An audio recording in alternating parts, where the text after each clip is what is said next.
This video is brought to you by Miniature Market.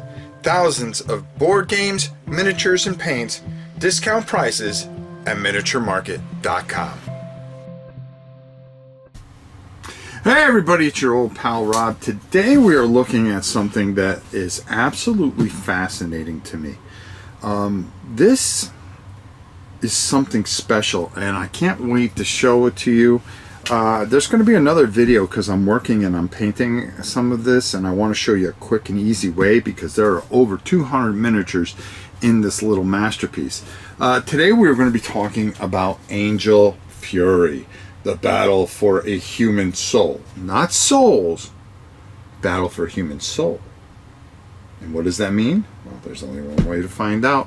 We're going to go down to the table. I'm not going to explain everything to you, but I'm going to give you a nice little how this feels and why this is so original and why you need to run out and pick this up.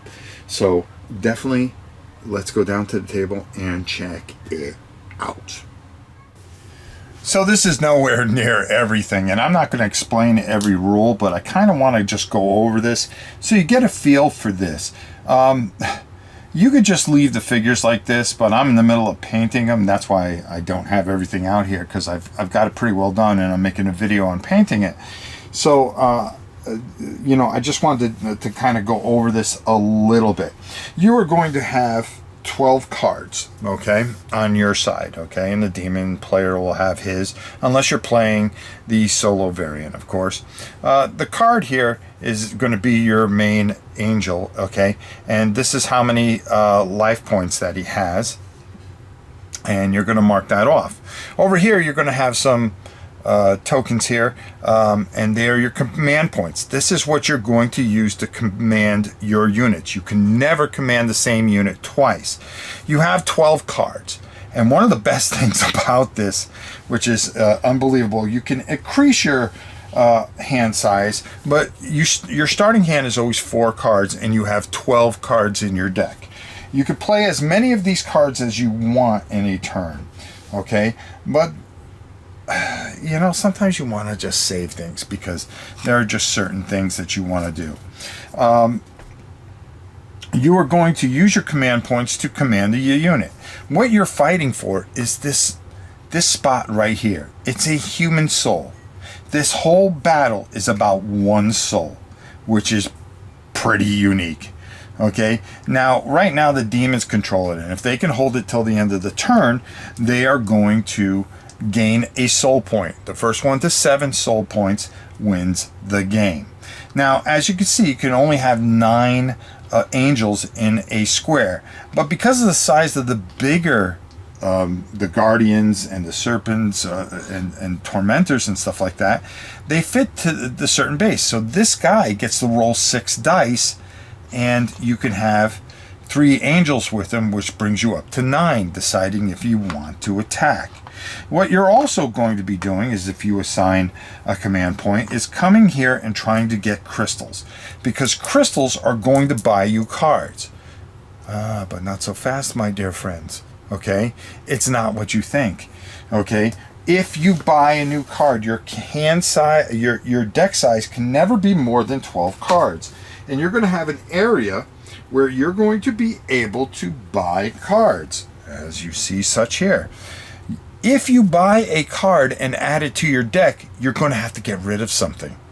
So you're improving your deck, but you got to be very smart, because if you see something that you really think that you can use, but your deck is working really well, do you want to break up the continuity of your deck? One of the most strategic parts of this game.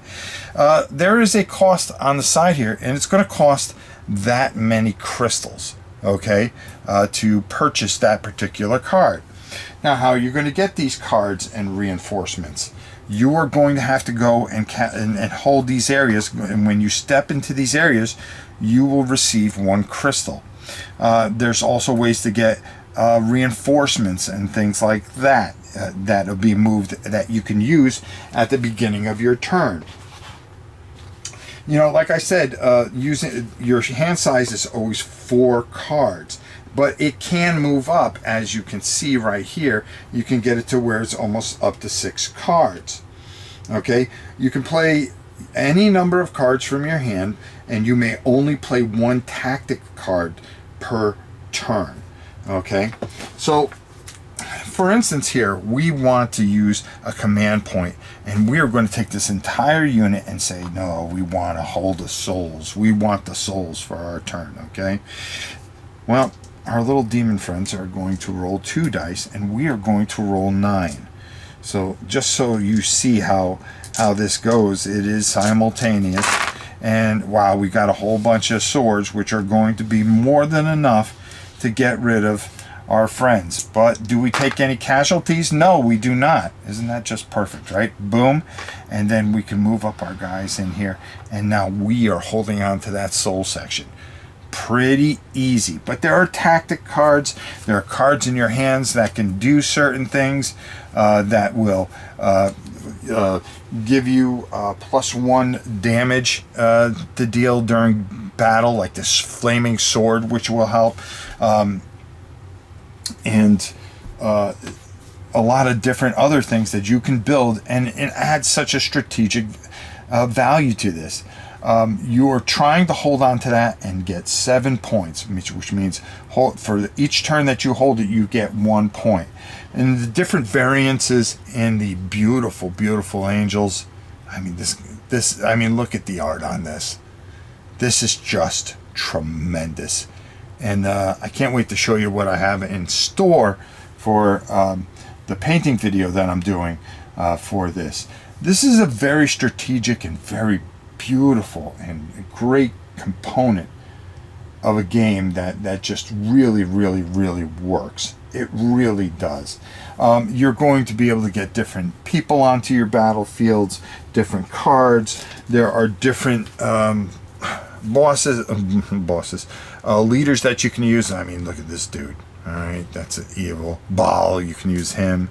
He has 15 points, and they have special abilities that are going to help you or hurt you, depending on what side you play. Gabriel the Messenger, his ability, your troops get a flaming sword whenever defending a resource area. So maybe you get a hit and you could deflect a hit, because there are ways that you can take away. And the way that the turns work are just really, really just, it's not overcomplicated, and it really works. You're going to start with your action phase. You're going to deploy any units that you have.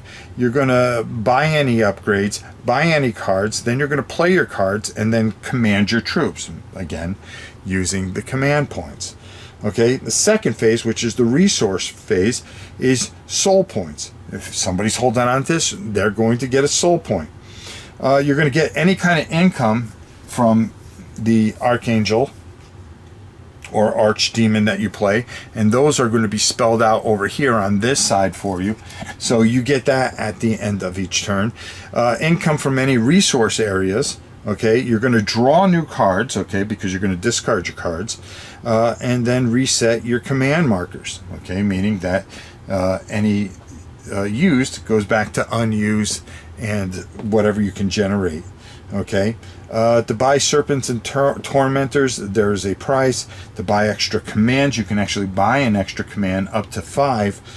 It's going to cost you quite a bit of shards, so you got to try to generate as much as you can. You got to know when to spend them and when not to. And to increase your hand size, it is also a cost of usually 5 to increase. So if you want to increase your hand from 4 to 5, that might help you in the short term. But meanwhile, maybe the demon's building up his army in a certain way, getting certain cards to kind of overrun you in certain areas. You can break up units too, in a way, but you're going to, when you use that command, you can move 1 unit in here. You can do the same thing over here, which is really kind of unique, because if you use, and we'll just use these as our command points, because of course, like a fool, I didn't take out the blocks to keep that going. If I decide to use that, I can move 1 unit over and capture 1 of these, okay? And then I can use another command point and do that, okay? But if I ever use the whole thing as a whole, I can only use it once as a complete whole. Okay, so that might work if you want to get some spending crystals really quick or reinforcements in some way. There is a lot of strategy that goes into this, and you really have to think it out. And I think it's one of the most unique and beautiful games I've played in quite some time. And I will tell you this much, this is a keeper. I'm going to talk more about this up top, of course, but this is just one of those games that caught me off guard. I knew nothing about. There are different boards for it. I believe there's a different thing on the other side here, but I'm not going to dump everything to show that. But again, just a tremendous, tremendous experience. And it's not something that, I mean, if you're worried about the religious ramifications of it and this and the other, this is not about that. This is about just one soul, okay? A good versus evil, not a religious, heavy religious theme or anything like that. Really unique and different and intriguing as well. So let's go up top and get my final thoughts. And then we got more videos coming on this one. And just to come back real quick, I know I sent it up top, but there is not a board on the other side here. This is just a big board, and then I was thinking of this, which is actually a smaller board, of course. As you can see, it is double-sided. Souls here, okay, for a smaller game, of course, and souls here. The nice thing about this is you can play up to 4 players, which is great, and then they have this tremendous solo variant as well, but we will talk more about that up top.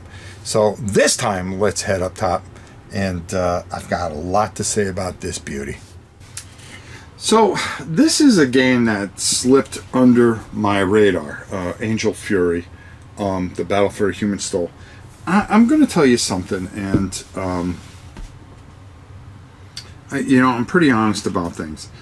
The one thing that really stands out about this game is the basic premise of it.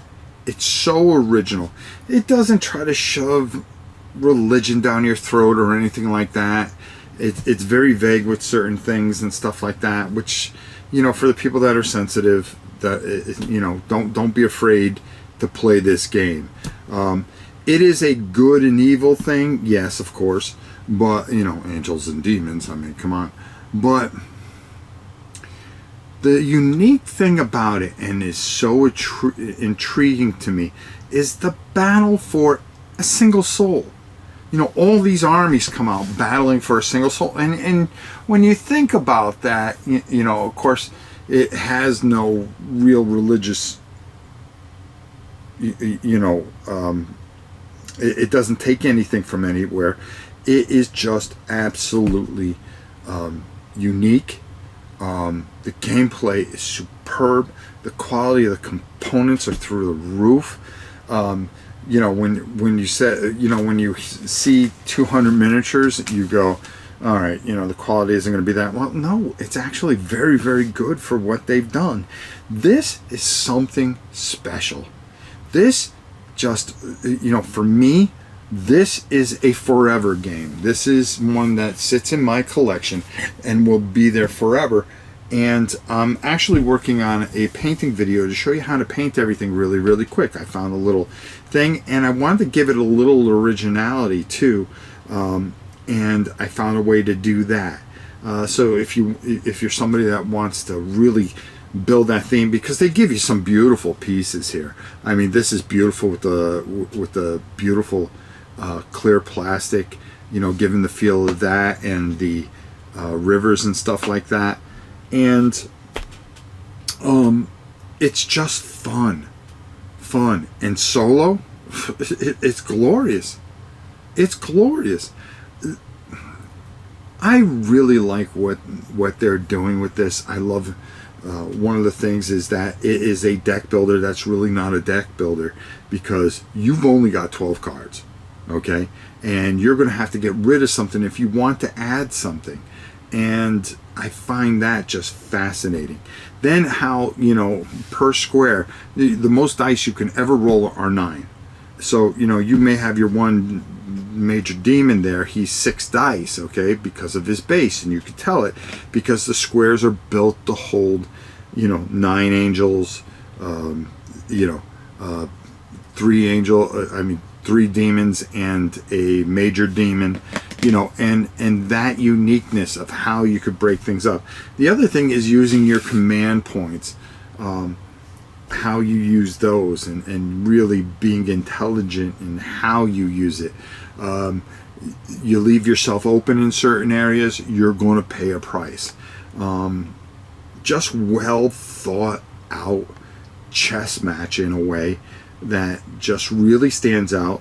The dice gives you some, you know, flexibility where you think you made every great move and then maybe you don't get the rolls that you hoped for, and that really just adds to the greatness of this. The reinforcements, and of course, you know, the crystals, as we've talked about, you know, the things that they do, just superb.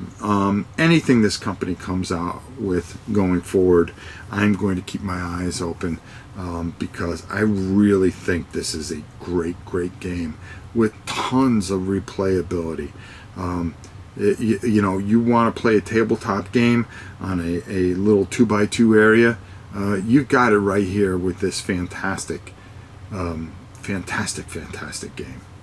So until next time, it's your old pal Rob. We'll see you soon, everybody.